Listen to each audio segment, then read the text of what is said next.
In 1992, a small development company from Texas was in deep negotiations with 20th Century Fox. The goal? To secure the Aliens movie license and make an official, terrifying first-person video game. However, as the deal got closer, the developers suddenly realised that getting into bed with Hollywood executives meant giving up their total creative control. So, they did the unthinkable and backed out. Instead of xenomorphs, they pivoted, taking heavy inspiration from their own massive long-running Dungeons & Dragons campaigns and a healthy obsession with the movie The Evil Dead 2. They swapped the aliens for demons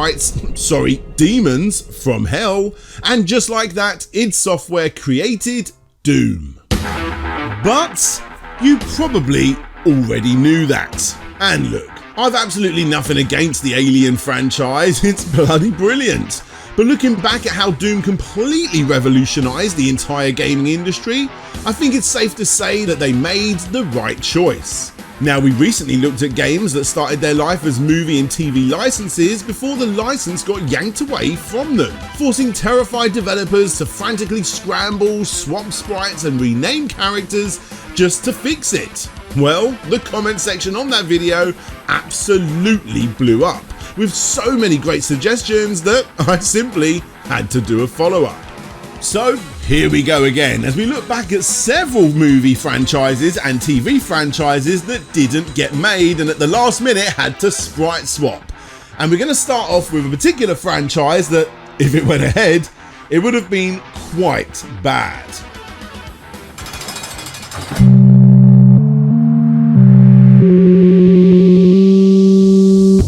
South Park, considering it's such a fantastic show, hasn't always had a good run when it comes to gaming. The days of forcing yourself to like titles like Chef's Love Shack and South Park Rally are thankfully far behind us when we eventually got games like The Stick of Truth, which plays exactly like the show. In fact, the creators of the show really did despise these early cash grabs, and when looking back at interviews with the people from I love my job sometimes, Playboy magazine from the year 2000, they had this to say. What people don't understand, Comedy Central owns South Park. We don't. Comedy Central can go do whatever the fuck they want with these characters. Luckily, we do the voices so they can't have them sell Burger King unless we agree to do it. But they've made all of this shit and these video games that we fucking hate, and that's been a big thorn in our side. Yikes. Now, if we make our way back to 1998, right in the prime of South Park gaming slop, we were incredibly close to getting our first ever handheld South Park title. Developed by Crawfish Interactive for the Game Boy Color, the game would have been a fully completed side-scrolling platformer that was basically ready to hit the shelves. But right at the finish line, they had to change the characters in the game. Now, even though the South Park creators didn't have 100% creative control over South Park, they obviously had enough to look at this thing and then think, yeah, this is getting changed. Why?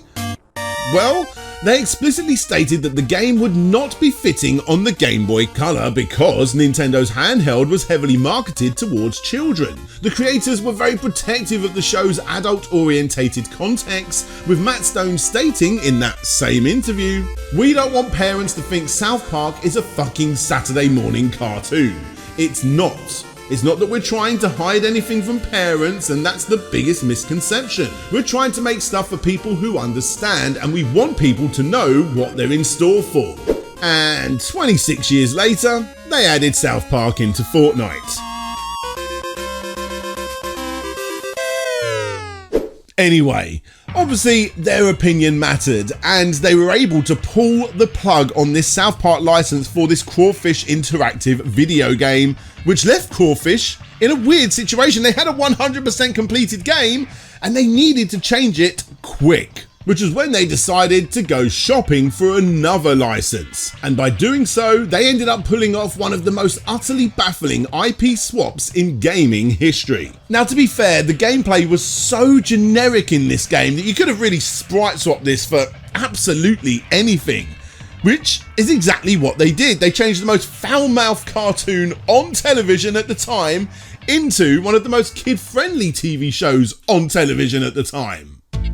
They frantically stripped out Cartman, Kenny, Kyle and Stan. They scrubbed out all of the swearing and adult humour. They tried to get the Simpsons license in there by turning it into an itchy and scratchy game, but for whatever reason that license fell through too, so they replaced it with the Olsen twins.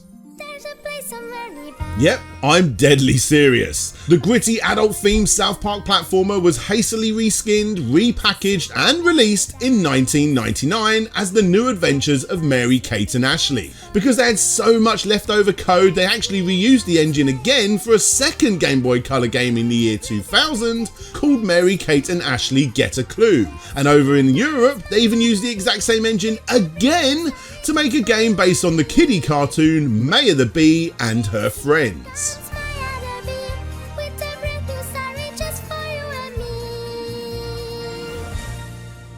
If you look closely at the gameplay footage of these wholesome, kid-friendly mystery adventures, the DNA of the foul-mouthed South Park game is glaringly obvious. It is the absolute textbook definition of a sprite save. The cheeky buggers. Whilst on the subject of movie licensed video games, here's four that I suggest. Ghostbusters the video game, which I need to play through again honestly since this remaster came out. Starship Troopers, Terran Command for all of you RTS fans, and Mad Max, which has gotta be the most underappreciated open world ever. And then of course you got Batman Arkham Asylum, which is not only the best game in this list, but also one of the best games ever made. And that goes for all of the Batman Arkham games, which just like every game that you see on the screen and all of the ones I just mentioned are less than a few quid, a few bucks, a few dollars, euros, whatever. And it's all thanks to this channel's sponsor, Instant Gaming, who have been sponsoring the channel now for over a year. Thanks to all of you awesome people that have been choosing to buy your games using my link below or scanning the QR code, going to the advanced search, changing the cost bar down to whatever you desire, and then finding endless amounts of games that end up costing less than a pack of hobnobs. But of course, it's not just retro and indie games that are seriously reduced on this website. You can also pre-order your games too. Games like Dawn of War, which is currently 34% off. That new Gears of War game is now currently 30% off, and the remastered Halo game is also 27% off. Whatever you decide to buy, please use the link or scan the QR code, and by doing so, not only will you get some new games, but you'll also be supporting the channel too. Thanks everybody so much for buying your games using that link below or scanning that QR code. But for now, let's get back to the video.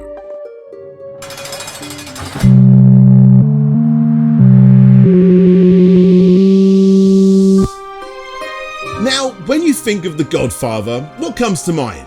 Fedoras, Tommy guns, horse heads in beds, and the 1930s mafia underground. So obviously when US Gold got hold of the license, they expected Delphine Software, the French development studio they sent it to make a typical Godfather game for the brand new, at the time, Sega Mega Drive. But lead designer Paul Cousset had a completely different vision. Turns out he was more of a fan of movies like Blade Runner and The Terminator. So he suggested, and I kid you not, a futuristic Godfather video game. To his surprise, US Gold said yes. Okay, let's have a try. It can be interesting. Yep, you heard that right. It was essentially Godfather in space. And no, I'm not jumping the gun with that comment. That is literally what he told Retro Gamer magazine back in 2013. As you can probably imagine, the Paramount suits were completely baffled. Whilst US Gold actually liked some of the early futuristic prototypes, it became blindingly obvious that this was never going to work as a licensed Godfather product. We started to work on the animations and the technique that we would be using for the whole game, which is the rotoscoping. We are filming a character and then we draw over with a paint program, and after about 6 or 7 months, maybe a little more, we had the first demo. So we went to them and showed them the game and they just stared at it. It was really far from the license. So they told us, okay, it's not possible for us to continue with the Godfather license, but we love the game, it seems really interesting, so you are free to go on your own and do the game the way you want. And the end result was Flashback. Yes, that game that virtually everybody loves, unless you have no soul, was originally a Godfather video game. For those who haven't experienced it, Flashback is the absolute masterclass in cinematic platforming. You are a scientist who wakes up on a lush synthetic jungle with total amnesia, only to stumble into a massive They Live style alien conspiracy. The game completely ditched the traditional fast-paced arcade action of the era in favour of deliberate weighty physics and tense exploration. Thanks to that painstakingly rotoscope technique, every single movement Conrad made, whether he was hoisting himself up a ledge, combat rolling under security lasers, or drawing his pistol, was incredibly fluid and grounded. It felt less like a standard platformer and more like you were playing a high-budget Hollywood blockbuster, which now you know was what this was originally going to be. And better yet, because the team specifically designed and coded the game with Sega's new 16-bit hardware in mind, it absolutely sang on the Sega Mega Drive, which to this day remains one of the absolute definitive ways to play it. But honestly, I mean, you can play it on basically anything. A groundbreaking hit that completely eclipsed whatever that Godfather game was supposed to be. It's the ultimate example of a developer stubbornly sticking to their guns, dodging a movie license, and accidentally creating a legend.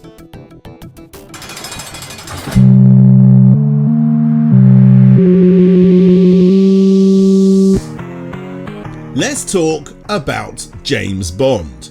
If you wanted to play an official James Bond game back in the late 80s, you were unfortunately largely stuck with computer games published by Domark. But what if you wanted the ultimate 007 arcade experience, and the developers just decided to completely bypass the lawyers altogether? Well, enter Data East's 1989 arcade hit, Sly Spy. Sly Spy.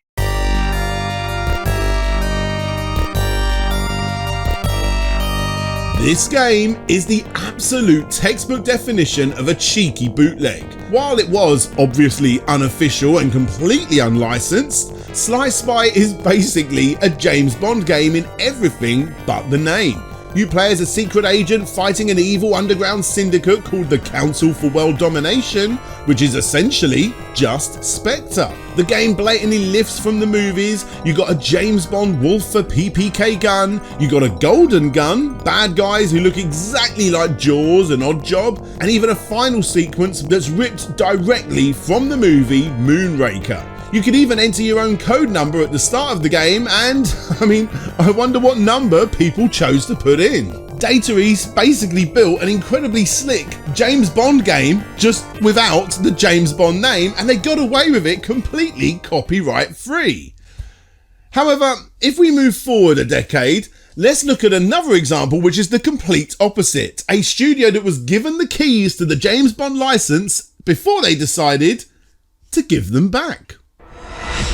By 1997, Rare had completely changed the console shooter landscape with the monumental release of GoldenEye 007 as an exclusive for the Nintendo 64. Naturally, people wanted a sequel. The original plan laid out for the studio was to create a direct follow-up based on the next Pierce Brosnan film, Tomorrow Never Dies. But here is where the history gets split depending on who you ask. Some reports claim that Electronic Arts simply backed up a truck full of cash and outbid Rare for the 007 license. And others, including Martin Hollis, the director of GoldenEye 007, has actually stated that Rare rejected the prospect of working on the Tomorrow Never Dies sequel without hesitation. The team presumably had been working for years under the creative constraints of a movie license, and now it was the time to do it on their own and make a game their own way without Hollywood breathing down their neck. So, Rare took that massively successful upgraded GoldenEye game engine, completely scrubbed the James Bond branding, and pivoted to a futuristic sci-fi setting. They swapped out 007 for Joanna Dark, and the end result was, unsurprisingly, Perfect Dark. It was heavily touted as the spiritual successor to GoldenEye, pushing the Nintendo 64 hardware to its absolute limits. So much so that you literally needed to buy a RAM expansion pack just to access the main campaign mode and most of the multiplayer features. By dropping the movie license, Rare didn't just save themselves a massive headache, they managed to create one of the most technically advanced titles for the entire console. Still, say what you want about this obviously better game, but it's not as well remembered as GoldenEye now, is it? Feel free to continue arguing about this in the comments section. Don't you worry, Mr. Algorithm, I got this.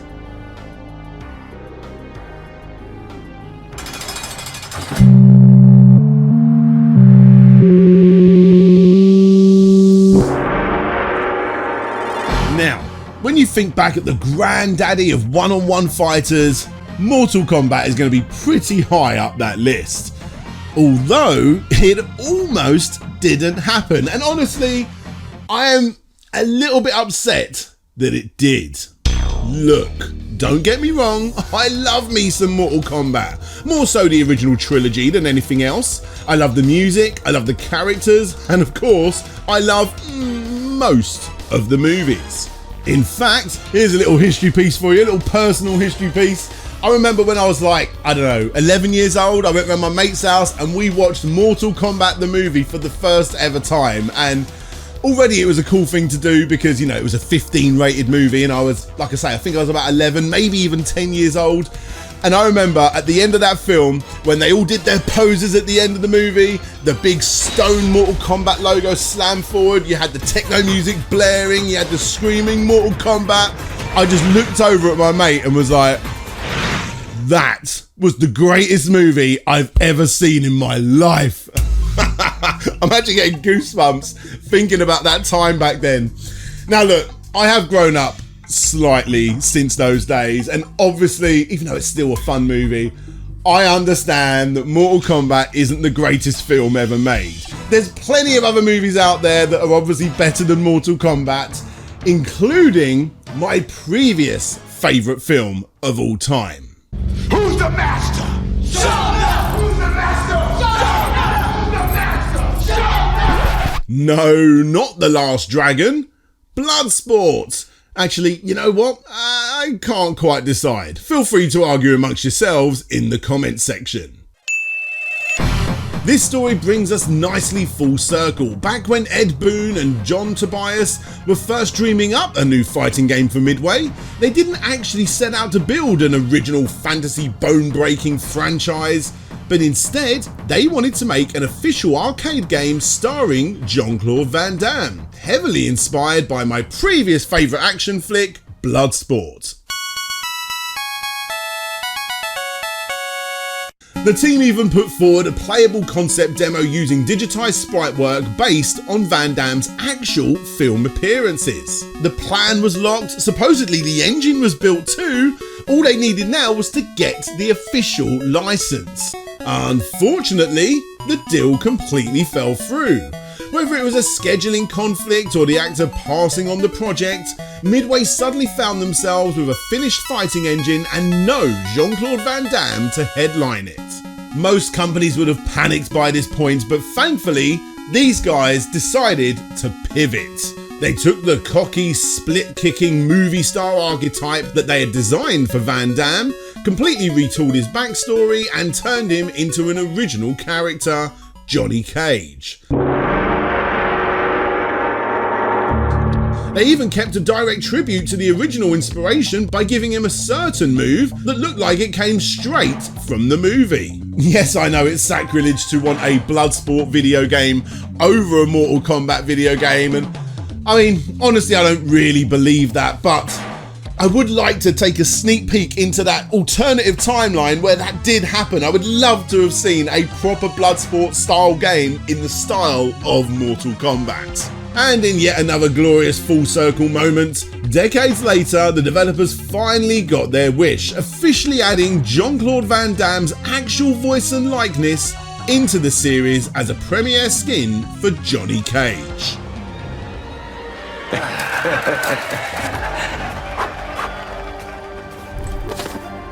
Captain of Zero Fuss. Cage Mansion. 2 Johnnies, 1 timeline. Man, this has mega hit written all over it. The ways of the underground. Movie fans, as stated, this is part 2, the sequel if you will, to another video where I basically covered the same topic. So there's a link right there if you want to go and check out that video, or you can check out the director's cut video where I also talk about a sprite swapped game based on the Ghostbusters franchise. This is just part of many of my director's cut videos that are 100% exclusive to supporters of the show. Yep, all of these 6 videos are 100% exclusive to the followers of this show. Yes, every single name that you see down here below my face are supporters of this show. And yes, this side, isn't it? Yes. And all of these videos, these are also exclusive videos that these guys get to check out. Yeah, I put a lot of exclusive videos out there in the password zone, an area where only supporters can go, where you get to see all of my videos without sponsorships, without adverts, before they come out. And you also get to see, like I say, an absurd amount of behind the scenes videos, exclusive videos, all that sort of stuff. And it's all for supporters of the show. With an extra big shout out going to Play Cure, Lynn, Thomas Coty Baxter, Livestream, Caesar de Souza, Akatimo84, Stephen Hefner, Dina81, Kumatura Villarreal, Derekuda, Enraged Gecko, Ian Quell, Mind of the Unsane, XZX, Andrew Dalton, Bram Perez, British Video Game Nerd, Carolan Stephen, Caesar, Chevmatic, Chris A.K. Brackman, Conrad Constantine, De Action Saxon, Dino, Insidious Bliss, Jay is Manchild, Jabba Al Aiden, Jeff Mianowski, Keiju Samurai 1985, Livestream, Mass Replay, Mike 6, Fallin, Nick Bertner, Patrick Grip Jansen, Paul Float, Richard Aldrich, Shadow Dragon, Swift Justice Peterson, The Sneaky Ferret, Vitas Varnes, and Ye Old Hamburglar. Thank you guys for your support. Plus, all of these guys will be getting my next video before it goes live. I'm going to try and get that ready for you for Tuesday. And that one is all about the world's worst ports, retro gaming's worst ports ever. So yeah, I've got my list, I've got the reasons why they were so bad, and it's quite an interesting video. So if I do say so myself. So yeah, look, we'll end it there. Thank you very much for checking out the video. Please hit the subscribe button and leave a comment if you are unable to support financially, literally subscribing or sharing or commenting or liking or what's the other one? Hyping. All of these things help, and they genuinely do really help. So thank you guys so much for your support. I really do appreciate it. The channel's in a very healthy state, and it's because you guys are coming back to check out these videos so often. Thank you guys so much. But until next time, this is DJ Slope signing out and hopefully I'll see you all next time. Bye bye.